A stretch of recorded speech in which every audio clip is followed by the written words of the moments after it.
J'ai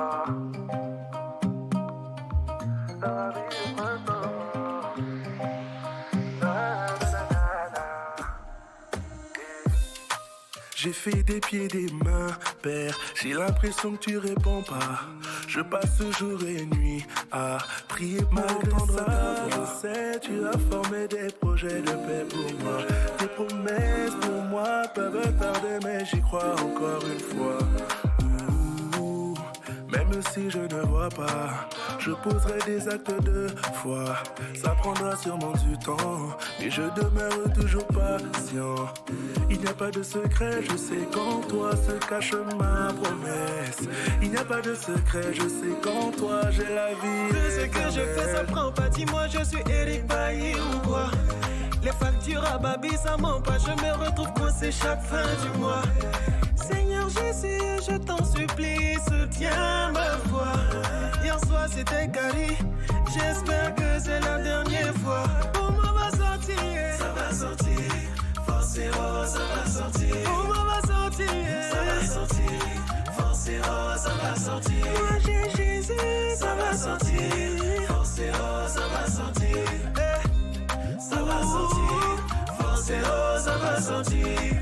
Eh bon Dieu, qu'est-ce que moi j'ai fait pour mériter ça? On me dit que pour les autres, avancement, il doit rester sur place. Ça, c'est quel genre de vérité, ça? Hein? Oh, Yahweh, je suis en train de militer, non? Tout le soir, je me lamente dans mon lit. Comme si Judas qui trahit là, c'était mon ami. Hein? Non, je dois casser les papos. Je dois parler à papa. Si il démontre mon état là, c'est pas beau. L'impression que le diable veut me fatal. C'est pas affaire de Denyami, je crois à mon papa, faut me conduire. Sur ceux qui sont assis sur ma vie, maintenant c'est Christ qui m'anime. C'est bizarre, mais mon Dieu est là. Hein? Espère. Tout ce que je fais, ça prend pas. Dis-moi, je suis Eric Bailly ou quoi? Les factures à Babi, ça ment pas. Je me retrouve coincé chaque fin du mois. Seigneur Jésus, je t'en supplie, soutiens ma foi.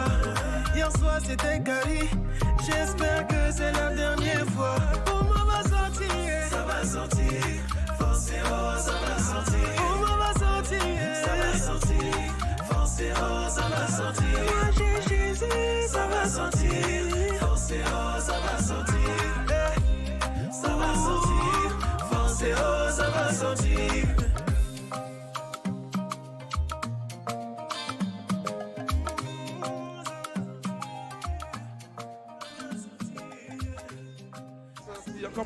Bonjour à toutes et à tous, bienvenue pour cette nouvelle vidéo intitulée « Dans ta vie, Dieu est là ». Je répète, dans ta vie, Dieu est là. Alors merci au serviteur Pierre pour sa musique, forcément ça va sortir. Vous pouvez bien entendu retrouver ce contenu gratuitement sur YouTube. Alors la question est posée, Dieu est-il avec nous qui croyons en lui? Dieu est-il avec nous finalement en toutes circonstances? Alors, dans notre vie de chrétien, il est très probable que vous viviez des miracles et des prodiges de la part du Seigneur. Certains d'entre vous en feront et d'autres en verront par notre Seigneur Jésus-Christ. Pourtant, certains d'entre nous n'en verront que rarement. Cela ne signifie pas que notre Seigneur n'est pas là. Cela ne signifie pas pour autant que Dieu ne prend pas soin de nous. Dieu prend soin de nous. Le Seigneur l'a dit, il est avec nous jusqu'à la fin du monde. Oui, il est là, mais parfois les prodiges et les miracles peuvent ne pas être là. Je lis l'évangile de Matthieu, chapitre 28, verset 20, qui nous dit « Et enseignez-leur à observer tout ce que je vous ai prescrit, et voici, je suis avec vous tous les jours jusqu'à la fin du monde. » Donc, oui, le Seigneur Jésus-Christ est avec nous jusqu'à la fin du monde, car il l'a dit. Dieu est là, mais il n'intervient pas toujours comme nous le supposons. Dieu agit parfois sans frapper les regards. Il l'a dit lui-même pour le royaume de Dieu.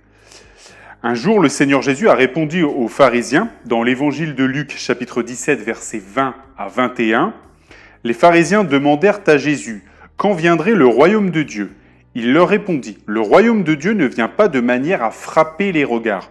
On ne dira point, il est ici ou il est là, car voici le royaume de Dieu est au milieu de vous. » Vous voyez, pour le Dieu est bien là, mais il n'agit pas de manière à frapper les regards parfois dans nos vies, mais il est bien là. Nous devons avoir du discernement pour comprendre et connaître la volonté de Dieu et comment il agit. Donc, pour vous aider à appréhender ça, j'aimerais aujourd'hui vous parler d'un livre particulier. J'aimerais vous parler du livre d'Esther. Alors, ce livre, donc présent dans la Bible, est rarement cité ou utilisé. Mais on va en parler aujourd'hui. Donc, savez-vous combien de fois le nom de l'Éternel ou le nom de Dieu est utilisé dans ce livre, dans le livre d'Esther? Alors, la réponse, c'est 0 fois. Oui, 0 fois. Voilà donc un livre de la Bible qui ne prononce pas le nom de Dieu ou l'Éternel. Donc, c'est assez étrange. Pourtant, Dieu est bien là. Quand vous lisez le livre d'Esther, vous sentez que Dieu a travaillé toutes les circonstances pour protéger son peuple. Dieu a protégé les gens qui croient en lui, qui ont foi en lui. Et Dieu a bien été avec eux, et le Seigneur Jésus est bien avec toi, même si, parfois, ça ne frappe pas les regards. Mais oui, il est là. Donc nous allons étudier le livre d'Esther et mieux comprendre cela. Mieux comprendre que le Seigneur est là, même si parfois il ne vient pas à frapper les regards par des prodiges et des miracles. Alors, on va tout d'abord commencer à lire le livre d'Esther, chapitre 2, versets 1 à 7. Donc je répète, Esther, chapitre 2, versets 1 à 7. Après ces choses, lorsque la colère du roi Assuérus se fut calmée, il pensa à Vachi, à ce qu'elle avait fait et à la décision qui avait été prise à son sujet. Alors ceux qui servaient le roi dirent « Qu'on cherche pour le roi des jeunes filles vierges et belles de figure, que le roi établisse dans tous les royaumes dans toutes les provinces de son royaume des commissaires chargés de rassembler toutes les jeunes filles vierges et belles de figure, à Suse, la capitale, dans la maison des femmes, sous la surveillance d'Égée, eunuque du roi et gardien des femmes, qui leur donnera les choses nécessaires pour leur toilette, et que la jeune fille qui plaira au roi devienne reine à la place de Vachi. Cet avis et l'approbation du roi, et il fit ainsi. Il y avait dans Suse, la capitale, un juif nommé Mardoché, fils de Jaïr, fils de Chiméi, fils de Kis, homme de Benjamin, qui avait été emmené de Jérusalem parmi les captifs, déporté avec Jéconia, roi de Juda, par Nebuchadnezzar, roi de Babylone. Il élevait Hadassa, qui est Esther, fille de son oncle, car elle n'avait ni père ni mère. La jeune fille était belle de taille et belle de figure. À la mort de son père et de sa mère, Mardoché l'avait adoptée pour fille. Alors, nous avons ici, du coup, une jeune fille juive qui est belle de taille et de figure, qui a été sélectionnée pour être une prétendante au trône, parce que le roi voulait une nouvelle reine. Cette femme, donc là, Esther, a été choisie par Dieu. Cette femme, Esther, elle est comme nous, parce que son papa adoptif, c'est une femme qui a été adoptée, vous voyez. Elle a été adoptée par un juif, elle a été adoptée par Mardoché. Dieu aussi nous a adoptés, Dieu aussi t'a adopté. Oui, nous sommes enfants de Dieu par adoption, par Jésus-Christ.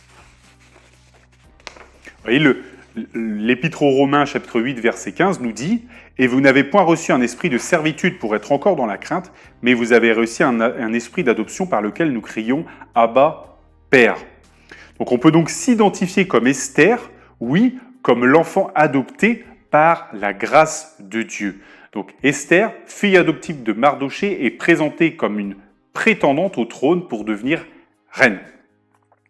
On va continuer donc le livre d'Esther, chapitre 2, versets 17 à 23. Donc chapitre 2, versets 17 à 23.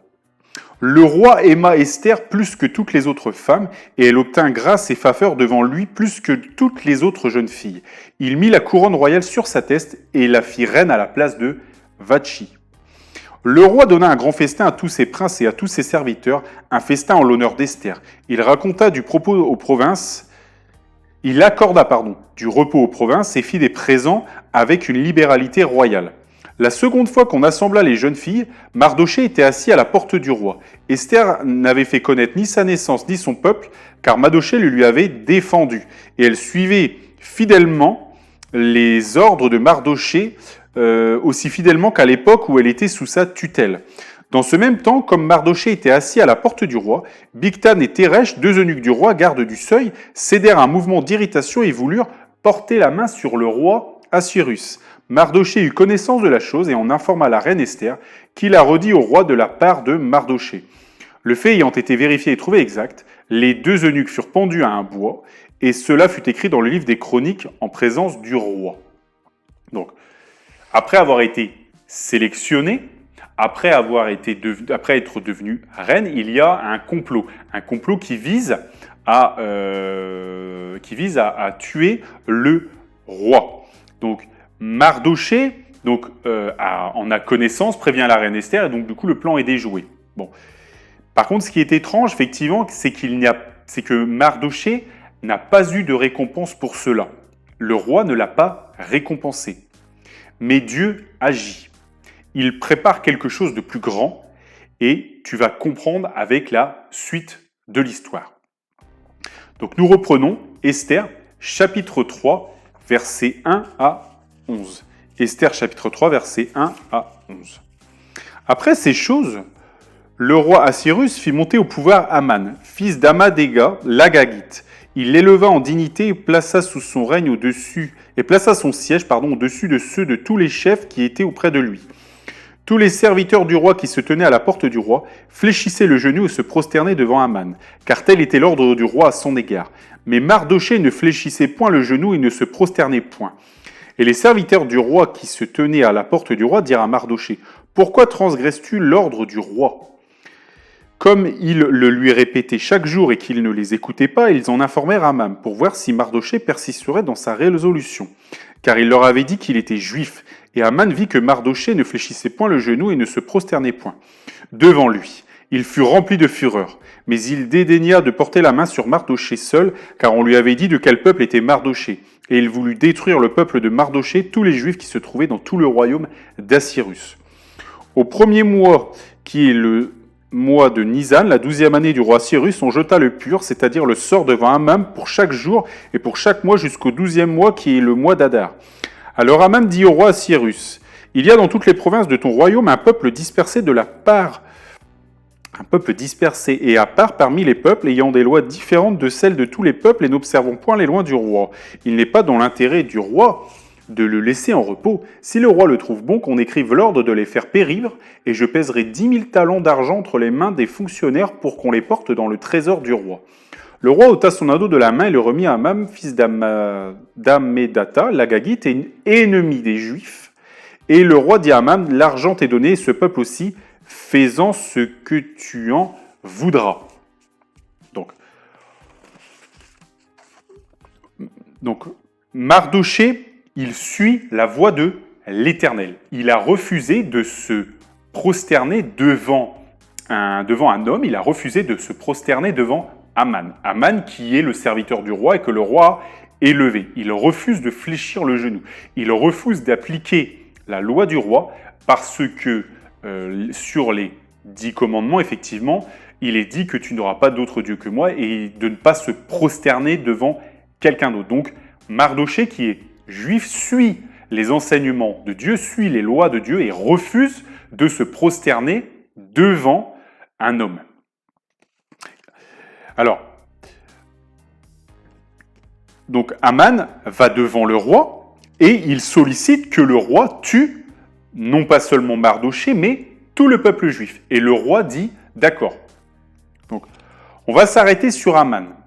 Aman, ici, symbolise l'ennemi du peuple de Dieu. Il symbolise le diable qui est ton ennemi. Le diable fomente des plans pour te faire du mal, de même qu'Aman les a fait pour le peuple juif. Ici, il s'accomplit une prophétie de Dieu. Un roi a combattu Israël du temps de Moïse. Aman est le descendant de ce peuple.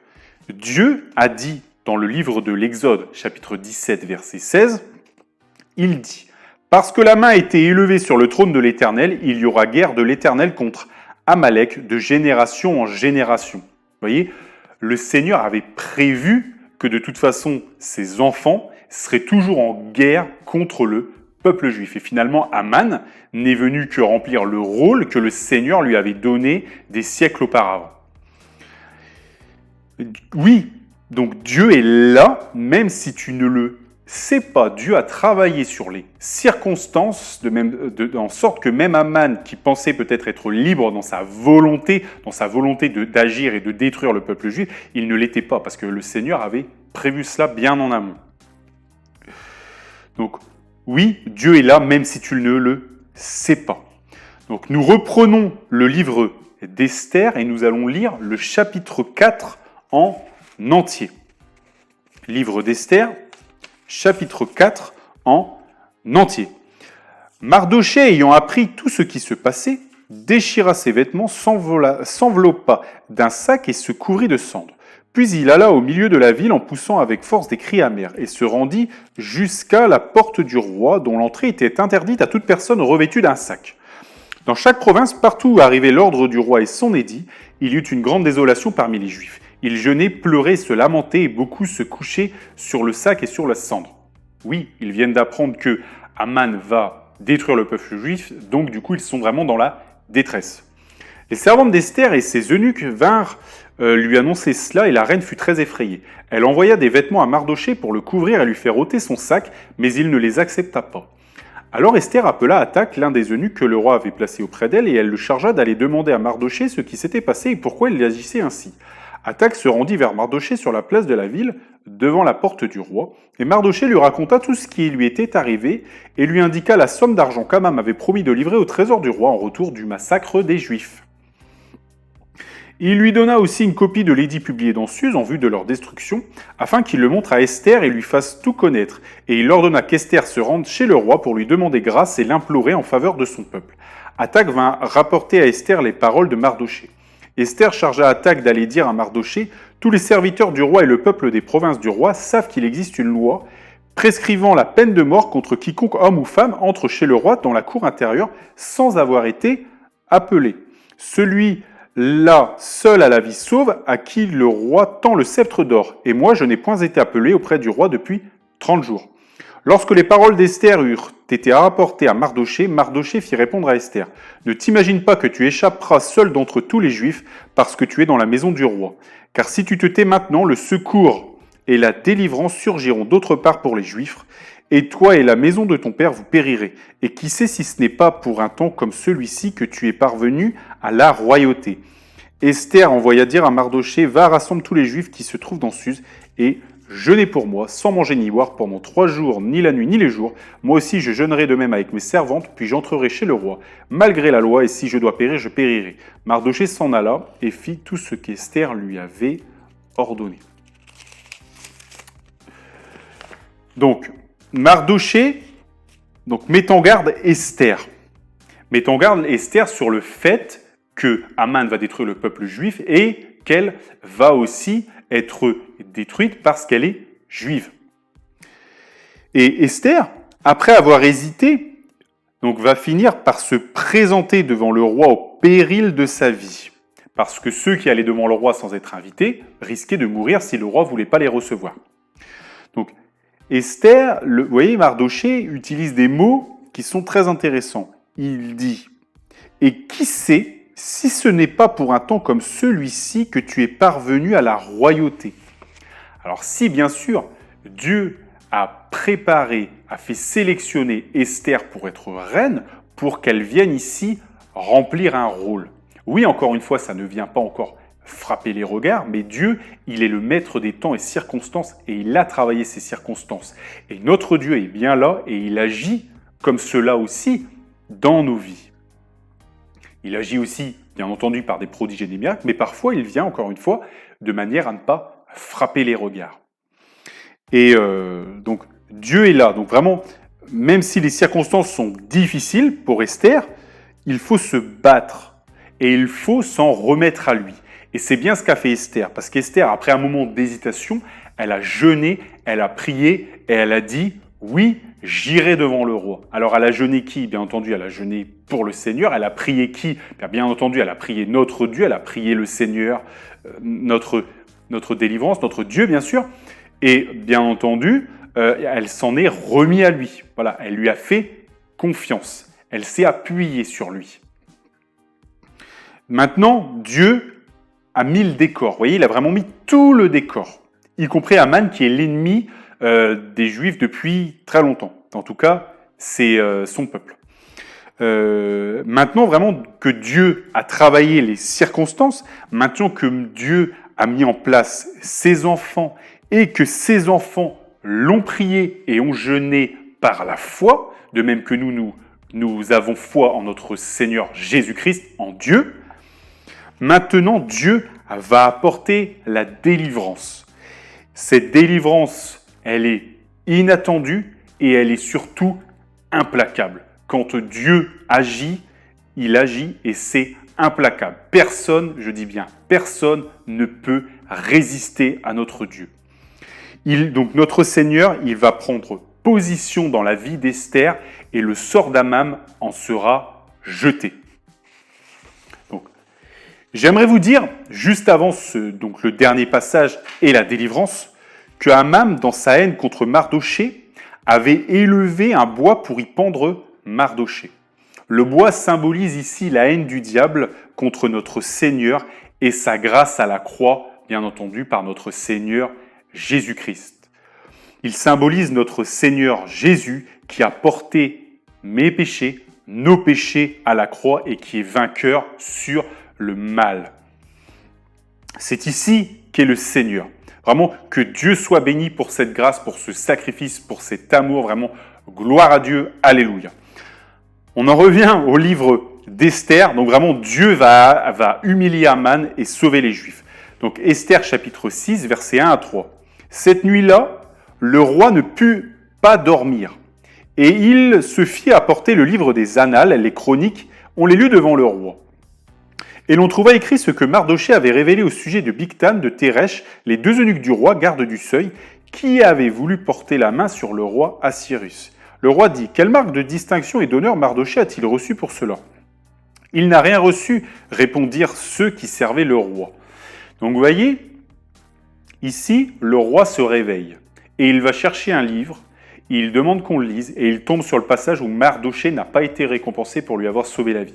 Bien sûr, Dieu agit, Dieu est là. Dieu ne vient pas à ma manière à frapper les regards ici, mais c'est lui qui a réveillé le roi Assyrus et c'est lui qui lui a fait lire ce livre des chroniques, ce passage, à ce moment-là. Le timing est parfait parce que les Juifs allaient bientôt être massacrés, mais le Seigneur agit maintenant puissamment. Donc Dieu réveille le roi et il réveille bien sûr son envie de le récompenser. On va continuer chapitre 6, versets 6 à 10.